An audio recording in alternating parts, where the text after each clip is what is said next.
Salut les jeunes, c'est Tisma pour la chaîne d'NLG et aujourd'hui on se retrouve pour une nouvelle histoire crypto, mais plus particulièrement une histoire de la monnaie. Parce qu'aujourd'hui on va parler de l'histoire et la création de la monnaie. On va remonter sur les traces de nos ancêtres pour voir pourquoi l'humanité a décidé à tel ou tel moment d'emprunter ses choix. Comment est-ce que nous sommes passés du troc il y a plusieurs millénaires à maintenant des crypto-monnaies. Donc on va voir tout ça tous ensemble et reposer les bases du système financier actuel.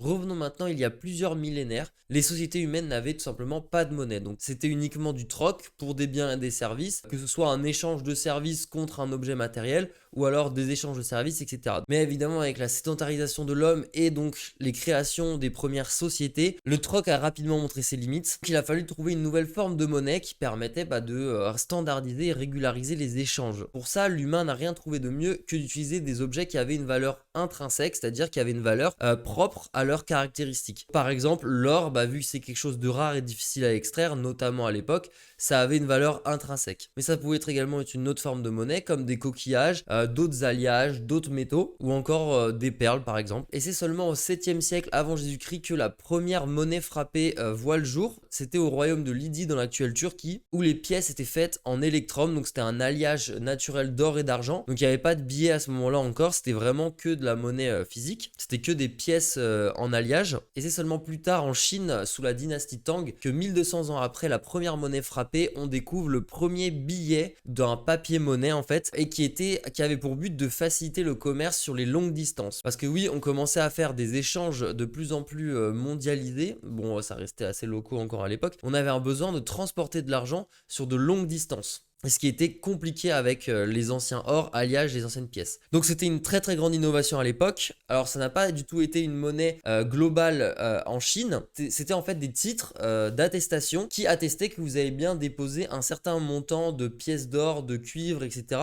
dans un centre de dépôt. Et en fait vous aviez une attestation de dépôt correspondante à cette somme. Donc en fait c'était pas une monnaie qui était émise par l'État, c'était vraiment juste une attestation. Et donc ces certificats de dépôt étaient beaucoup plus faciles à transporter, bien plus légers qu'avoir des sacs de pierre ou de coffres. Ensuite, vous pourriez rééchanger dans d'autres dépôts cette attestation contre l'équivalent en pièces que vous aviez déposé si c'était disponible. Ensuite, au fur et à mesure, ces certificats de dépôt sont devenus de plus en plus couramment utilisés parce qu'on s'est rendu compte que ça avait énormément d'avantages et les gens en fait commençaient à se les échanger naturellement, même plus contre des pièces en fait, juste vraiment en termes d'échange certificats. Donc c'est comme ça vraiment que le papier monnaie était né. Ces premiers billets de banque étaient appelés du coup des jiaozi et ils ont vraiment commencé à être popularisés et connus sous la dynastie suivante, la dynastie Song, 200 à 300 ans après. Pour vous donner le timestamp du truc, c'est vraiment, vous voyez, l'évolution de la monnaie, elle est vraiment extrêmement longue. Là où on voit par exemple que nous, les cryptos, ça va extrêmement vite grâce notamment au nouveau flux d'informations, les réseaux, etc. Mais à l'époque, un changement monétaire, ça prenait 300 ans. Donc ça s'est vraiment répandu en Chine entre 960 et 1219 après Jésus-Christ. Et donc l'invention du papier monnaie a été une étape majeure donc dans l'évolution de la monnaie, tout simplement parce que c'était beaucoup plus rapide. On pouvait scale beaucoup plus facilement les échanges, etc. Donc voilà, et ça a ajouté les bases de l'économie moderne. Parlons maintenant du dollar américain. Alors à l'époque, lorsque l'Amérique était encore toute jeune, toute mignonne, les colonies américaines n'avaient pas de monnaie. Chacun avait sa petite monnaie. Donc souvent c'était des monnaies, c'était principalement des monnaies venues d'ailleurs. Donc par exemple des livres, des pesos ou encore même des coquillages, ça arrivait. Mais ils se sont rapidement rendus compte que pour unir tous ces pays slash départements, il fallait en fait avoir une monnaie unifiée et claire. Et c'est là que en 1792, il y a eu le Coinage Act, donc qui a décidé donc d'unifier, de standardiser les monnaies pour les États-Unis et par conséquent donc créer une monnaie qui était indexée à l'argent et l'or. Et c'est donc sous cet accord que le dollar est né et il a été rapidement adopté par tout le pays tellement ça a facilité en fait le commerce et les transactions. Mais qui dit nouveau système dit également nouvelle crise et des nouveaux problèmes et ce n'est pas moins qu'en 1819 que le dollar voit sa première crise, qui a été du coup la première crise financière majeure aux États-Unis, a été déclenchée en fait par une spéculation massive sur les terrains de l'Ouest après la fin de la guerre de 1812, et donc les banques en fait ont commencé à faire d'énormes prêts justement à plein de spéculateurs. Ça, à chaque fois on revient sur des prêts IMO qui explosent, et à chaque fois c'est ça qui refait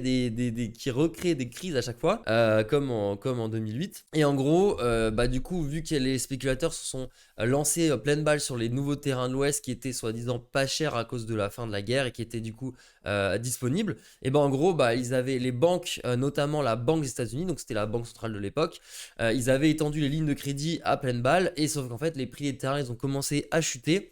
Et du coup, de nombreuses personnes et d'entreprises se sont retrouvées sous des grosses dettes qu'ils ne pouvaient pas rembourser, et les collatéraux des terrains, bah, en fait, étaient beaucoup plus faibles que ce qu'ils avaient emprunté, donc ils ne pouvaient pas rembourser. La Banque des États-Unis, elle a tenté justement de récupérer le truc et de stabiliser l'inflation qu'elle avait créée avec ses étendues de prêts, etc. Mais en fait, bah, du coup, elle a resserré sa politique monétaire, et ça a juste fait exploser la récession encore plus. Donc c'était la première crise relativement complexe. Et ensuite, il y a eu la panique de 1837, qui était une autre crise financière majeure, et déclenchée notamment cette fois par une combinaison de spéculation foncière, encore des mauvaises récoltes, et aussi une politique monétaire qui était défaillante, et la chute du prix des cotons. Cette panique tire ses fondements de 1833, lorsque le président américain de l'époque a ordonné que les paiements des terrains publics soient effectués non plus en monnaie, en dollars, mais en or et en argent. Donc ce qui a créé une ruée vers l'or, et en parallèle une bulle spéculative sur les terrains s'est formée, et donc quand elle a explosé, c'était encore rebelote, une grosse récession. Mais du coup, ces premières crises ont servi à bâtir les fondements de la nouvelle économie comme on les connaît, et on en a tiré, et les banques centrales en ont tiré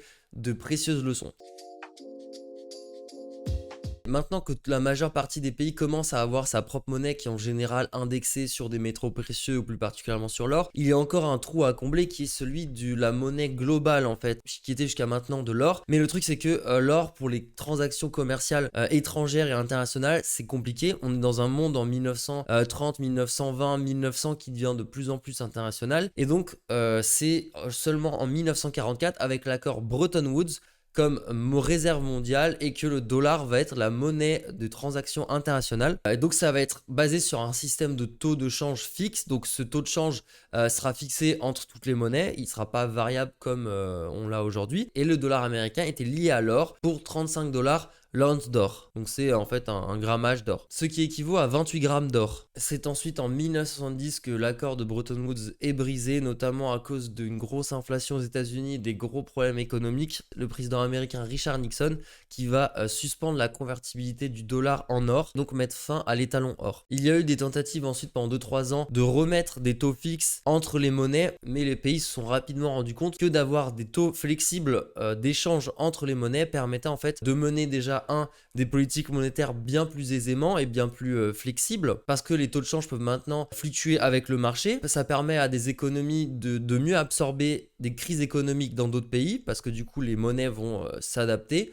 Par exemple, un pays qui est confronté à une grosse crise financière tirer un avantage à voir sa monnaie diminuer, car par exemple pour ses exportations ça lui permettrait d'exporter beaucoup plus, et donc par conséquent booster son économie interne, et pourquoi pas sortir de la crise. Un deuxième avantage, c'est le contrôle de la politique monétaire qui est beaucoup plus libre. Vu que sa monnaie n'est plus indexée à l'or, il peut gérer ses taux d'intérêt beaucoup plus facilement, augmenter ou diminuer la masse monétaire pour gérer une inflation, etc.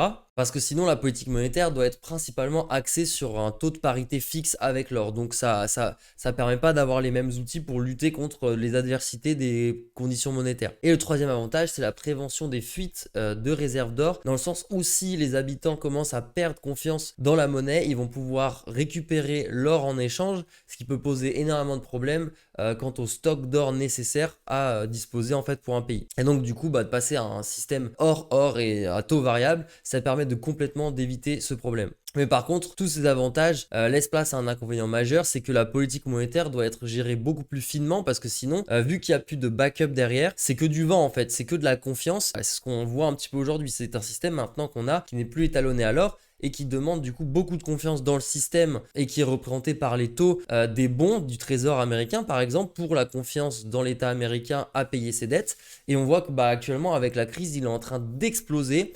les taux sont en train de monter à des levels pas vus depuis des années, et du coup ça reflète un risque inhérent aux Américains de pouvoir payer leurs dettes. Même si, comme on l'a vu récemment, ils ont augmenté le plafond, etc., des dettes, etc., parce que dans tous les cas, ils vont devoir le monter tout le temps, parce que la société, malheureusement, ne crée plus d'argent, mais c'est juste de l'emprunt, de l'emprunt, de l'emprunt, de l'emprunt, de l'emprunt. Et c'est pour ça que les crypto-monnaies sont nécessaires. C'est parce qu'en fait, on est en train le système est géré de sorte à ce qu'il y ait toujours de l'inflation. Et vu qu'il y a toujours de l'inflation, le dollar va toujours perdre en valeur. Le dollar et les autres monnaies fiduciaires comme l'euro, le yen, etc. vont continuer de perdre en valeur au fur et à mesure des années, perdre en pouvoir d'achat. Parce que c'est comme ça que le système a été construit. Et c'est que maintenant, en fait, on a tellement utilisé ce système qu'il est poussé à bout dans ses retranchements. Et maintenant, la moindre tentative de diminution monétaire fait que on entre directement en récession parce que tout le monde suppose que l'économie doit forcément s'étendre. Et donc si elle ne s'étend plus, on se tape des récessions directes. Et c'est pour ça que là on voit avec les taux qui ont fortement augmenté pour justement réduire l'expansion monétaire, fait que les banques craquent et des banques font faillite, etc. Et c'est le début de l'iceberg. Et pour moi, cette crise qu'on a aujourd'hui découle du coup de tous les montages, etc. qu'on a fait, toute l'expansion qu'on a eu ces 50, 100 dernières années avec le dollar, avec les monnaies. Surtout non, à partir du moment où elles n'étaient plus indexées sur l'or. Et c'est là qu'on va connaître du coup une grosse crise dans les prochaines années. Et que pour moi, les crypto-monnaies, et notamment le Bitcoin et l'Ethereum, qui sont eux à des supplies fixes, déterminés non pas par un homme ou par une entité, mais de manière décentralisée sur Internet, vont tirer leur épingle du jeu. Parce que en fait, ces supplies sont limités en fait. Et il faut que je pense que pour les monnaies, qu'on arrive à retourner à des supplies limités pour justement garder une valeur en fait des choses, là où le dollar et l'euro ne vaudront plus rien dans 50, 70 ans. Voilà, donc dans tous les cas, le système financier va de nouveau évoluer vers un système complètement décentralisé, je pense, en termes de réserve de value dans les 10, 20, 30 prochaines années. Ça va prendre du temps, comme vous l'avez vu, les systèmes financiers, ils ont mis des centaines d'années à évoluer, même si maintenant, avec les nouvelles technologies, tout va beaucoup, beaucoup plus vite. Donc c'est pour ça que là maintenant, les crypto-monnaies, on s'attend pas à une évolution sur 200 ans, mais on peut très bien imaginer que le Bitcoin soit un store of value dans 50 ans. Facilement. Voilà, donc les crypto-monnaies sont amenées à remplacer lentement mais sûrement le système en place actuellement, même s'il va être difficile pour nos anciens, etc., de lâcher ce système parce qu'évidemment tout est construit autour de ça et ça peut faire peur pour des nouveaux entrants en crypto ou des personnes plus âgées de se dire que en fait cette monnaie elle est gérée par personne. Et pour moi c'est un point majeur en fait pour les crypto-monnaies, c'est que justement ce ne soit géré par personne parce que comme on le sait, l'humain c'est un animal qui est corruptible, qui est cupide et c'est pas quelqu'un qui devrait gérer de la monnaie, ça devrait être laissé gérer par quelque chose ou quelque chose d'impartial comme des algos et notamment par l'algo du Bitcoin. Voilà, donc c'est tout pour moi pour cet épisode crypto et cette histoire de la monnaie. J'espère que ça vous a un petit peu éclairé sur comment est-ce que les monnaies sont arrivées jusqu'à aujourd'hui. On se retrouvera pour une nouvelle histoire crypto. Allez, à plus!